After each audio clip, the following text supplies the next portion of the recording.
Good morning children, welcome back to Hindi online class.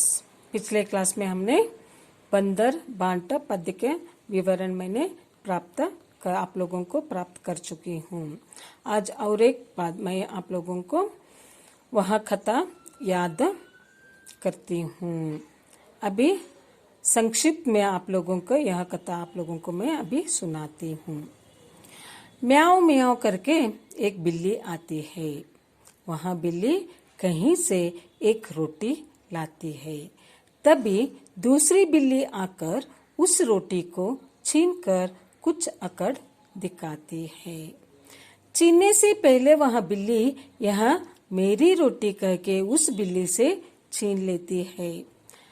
पहले बिल्ली गुस्सा करके मेरी रोटी तो मुझको दे दे वरना मुझसे झगड़ा ले करके बोलती है। क्या बोलती है पहले वाली बिल्ली बच्चों? हाँ, गुस्से से मेरी रोटी तो मुझको दे दे वरना मुझसे झगड़ा ले करके बोलते हैं। एक बंदर यह झगड़ा देखकर वहां तराजू लेकर पहुंचता है। बच्चों, तराजू का अर्थ क्या है? तोलने का साधन को हम लोग क्या कहते हैं? तराजू कहते हैं। तोलने का साधन को हम लोग तराजू कहते हैं। तराजू लेकर बंदर बोला, झगड़ा करना ठीक नहीं है, बांट कर खाने के बाद तो सही है करके बंदर बोलता है। तभी बंदर ने रोटी को बिल्लियों के हाथ से लेकर उसे दो टुकड़ा करता है। बंदर क्या करता है? बिल्लियों से रोटी लेकर दो टुकड़ा करता है। उसके बाद रोटी को तराजू के पलड़ों पर डालता है। रोटी के दो टुकड़े को क्या करता है बंदर? तराजू के पलड़ों पर डालता है। पलड़ों में जो अधिक दिखेगा उसे खाता है। पलड़ों में अधिक किधर दिखता है ना, वहाँ रोटी क्या करता था? बंदर खाता था। वह बंदर थोड़ा थोड़ा रोटी किधर के ज्यादा होता है ना, उधर चबाता जाता है। थोड़ा थोड़ा रोटी चबाता जाता है।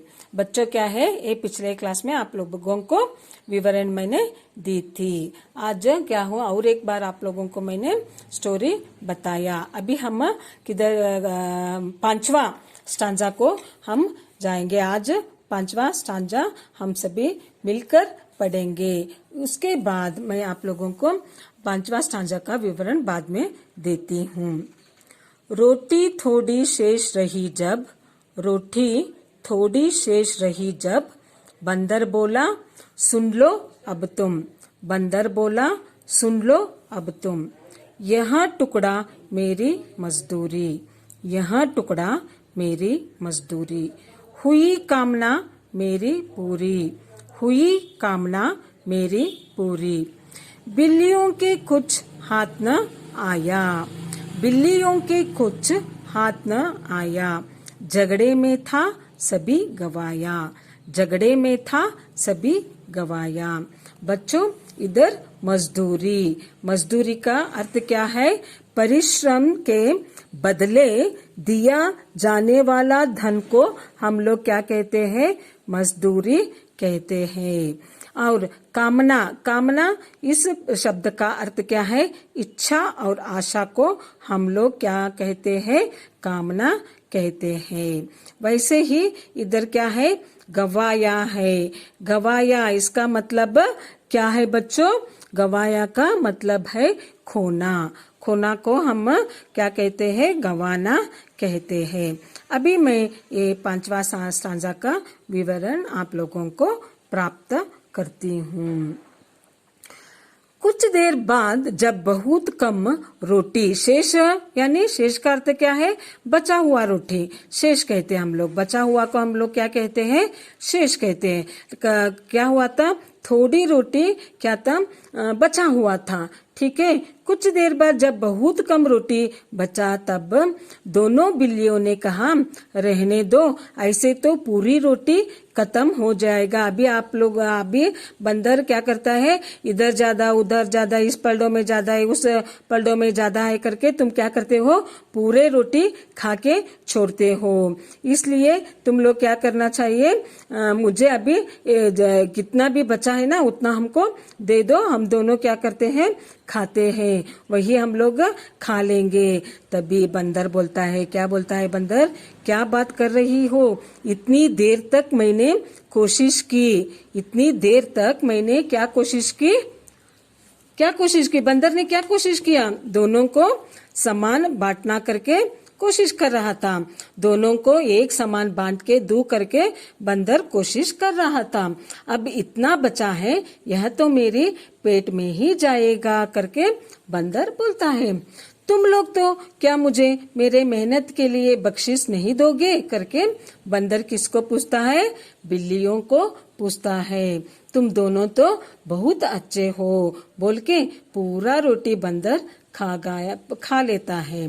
तुम बहुत अच्छे हो करके क्या करता है, बंदर पूरा रोटी खा के छोड़ता है। और दोनों बिल्लियों के पास खाने के लिए कुछ नहीं बचा। क्या हुआ बच्चों, दोनों बिल्लियों के पास खाने के लिए कुछ नहीं बचा। किधर इधर तो बंदर पूरा रोटी परिश्रम के नाम लेकर क्या करता है, खा के छोड़ता है। इसलिए तुम लोग क्या समझना चाहिए बच्चों, दूसरों से सहायता मांगने से पहले अपनी समस्याओं का समाधान खुद करना चाहिए। बच्चों आप लोगों को मैं यह बात और एक बार दोहराती हूँ, दूसरों से सहायता मांगने से पहले अपनी समस्याओं का समाधान खुद करना चाहिए बच्चों। ठीक है ना बच्चों, ಇದನ್ನ ನಾವು ಕನ್ನಡದಲ್ಲಿ ಏನು ಹೇಳ್ತೀವಿ, ಇಬ್ಬರ ಜಗಳದಲ್ಲಿ ಮೂರನೆಯವನಿಗೆ ಲಾಭ ಅಂತ ಹೇಳ್ತೀವಿ। ಇದರ ಅರ್ಥ ನಾನು ಇನ್ನೊಮ್ಮೆ ಕನ್ನಡದಲ್ಲಿ ಹೇಳ್ತೇನೆ ನೋಡ್ರಿ। ಕೊನೆಗೆ ಏನಾಗ್ತಿದೆ, ತಕ್ಕಡಿದ ಎರಡು ಪಲ್ಲ ಇರ್ತಾವಲ್ಲ ಅದ್ರೊಳಗೆ ಏನ್ ಮಾಡ್ತದೆ, ಮಂಗ ರೋಟಿಯನ್ನ ಎರಡು ಸಮನಾದ ಭಾಗವನ್ನ ಮಾಡಿ ಎರಡು ಇದ್ರೊಳಗೆ ತಕ್ಕಡಿಯೊಳಗೆ ಇಡ್ತಿದೆ। ಅಲ್ಲಿ ಎರಡು ತಕ್ಕಡಿ ಅಂದ್ರೆ ನಿಮ್ಗೆ ಗೊತ್ತಿರಬಹುದು, ಅದರಲ್ಲಿ ಇಡ್ತದೆ ಎರಡು ತುಂಡನ್ನ, ಒಂದರಲ್ಲಿ ಒಂದು ತುಂಡು ಇನ್ನೊಂದರಲ್ಲಿ ಇನ್ನೊಂದು ತುಂಡನ್ನ ಹೋಗ್ತಿದೆ। ಈಗ ಒಂದ್ ಬಲಭಾಗದ ತಕ್ಕಡಿಯೊಳಗ ರೊಟ್ಟಿ ಹೆಚ್ಚಿಗೆ ಆಗಿದೆ ಅಂತ ಹೇಳಿ ಅದನ್ನ ತಿಂದ್ಬಿಡ್ತೈತಿ। ಇನ್ನೊಂದ್ಸಲ ಹೇಳ್ಬೇಕಾರ ಎಡಭಾಗದ ತಕ್ಕಡಿಯಲ್ಲಿ ರೊಟ್ಟಿ ಹೆಚ್ಚಿಗೆ ಇದೆ ಅಂತ ಹೇಳಿ ಅದನ್ನು ತಿಂತಾ ಹೋಗ್ತೈತೆ। ಹೀಗೆ ತಿಂತಾ ಹೋಗಿ ಮಂಗ ಏನ್ ಮಾಡ್ತದೆ, ಕೊನೆಗೆ ಒಂದು ಸ್ವಲ್ಪವೇ ರೊಟ್ಟಿ ಉದಿರ್ತದೆ। ಅದನ್ನ ಏನ್ ಮಾಡ್ತದೆ ಮಂಗ ಅವ್ರಿಗೆ ಹೇಳ್ತದೆ, ನೀವಿಬ್ರು ಬಹಳ ಚಲೋದಿಲ್ಲ, ನಾನು ನಿಮ್ಮಿಬ್ಬರಿಗೂ ಎಷ್ಟು ಸಮಾನವಾಗಿ ಹಂಚಬೇಕಂತ ಇಟ್ಕೊಂಡಿದ್ದೆ, ಆದ್ರೆ ಏನಾಯ್ತು, ಇಲ್ಲೇ ನಂದ ಪರಿಶ್ರಮ ಆತ, ನಾ ಏನ್ ಮಾಡಿದೆ, ಇಲ್ಲಿ ನನಗೆ ಕೆಲಸ ಹೆಚ್ಚಿಗೆ ಆಯ್ತು, ಪರಿಶ್ರಮ ಅಂದ್ರೇನ ಹೆಚ್ಚಿಗೆ ಆಯ್ತು, ಅದಕ್ಕೆ ನಾ ಏನ್ ಮಾಡ್ತೀನಿ, ಇಷ್ಟೆಲ್ಲ ನಿಮ್ಗ ಹಾಕೋದು ತೆಗಿಯೋದು ತಿನ್ನೋದು ಇಷ್ಟೆಲ್ಲ ಪರಿಶ್ರಮ ಪಟ್ಟೆಲ್ಲ, ಅದಕ್ಕೆ ಇದು ಉಳಿದ ಒಂದು ಸ್ವಲ್ಪವೇ ರೊಟ್ಟಿ ಉಳಿದಿದಲ್ಲ, ಇದೇನಿದೆ ನಾ ಮಾಡಿದ ಕೆಲಸಕ್ಕಾಗಿ ಇದು ನನ್ನ ಹೊಟ್ಟೆಗೆ ಹೋಗ್ಬೇಕು ಅಂತ ಹೇಳಿ ಆ ಉಳಿದ ತುಂಡನ್ನು ಸಹಿತ ಏನ್ ಮಾಡ್ತದೆ ಮಂಗ ತಿಂದ್ಬಿಡ್ತದೆ ಮಕ್ಕಳೇ। ಅದಕ್ಕೆ ಯಾವಾಗ್ಲೂ ಏನ್ ಹೇಳ್ತಾ ಇರ್ತೇವೆ ನಾವು, ಯಾವಾಗ್ಲೂ ಜಗಳವನ್ನ ಮಾಡಬಾರ್ದು, ಜಗಳ ಮಾಡಿದ್ರೆ ಏನಾಗ್ತದೆ, ಮೂರನೆಯವರಿಗೆ ಲಾಭವಾಗುತ್ತದೆ ಅಂತ ಹೇಳಿ ನೀವು ಈ ಪದ್ಯದಿಂದ ಕಲಿತ್ರಲ್ಲ ಮಕ್ಕಳೇ। इसलिए आप लोग कभी भी झगड़ा नहीं करना चाहिए, कुछ भी समस्या है तो तुम लोगों में ही उधर क्या आप लोगों को क्या करना चाहिए, समाधान खुद करना चाहिए। उस समस्याओं का समाधान आप लोगों के पास ही रहता है बच्चों। आप सभी को बंदर बांट पद्य समझ में आया करके मैं समझती हूँ बच्चों। आप लोग आज का गृह कार्य क्या है, ये 5वां स्टांजा है ना, इस स्टांजा को आप लोग पढ़ना चाहिए और पढ़ते पढ़ते आप लोग लिखना भी चाहिए।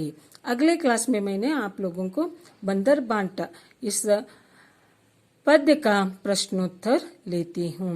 ठीक है बच्चों, धन्यवाद।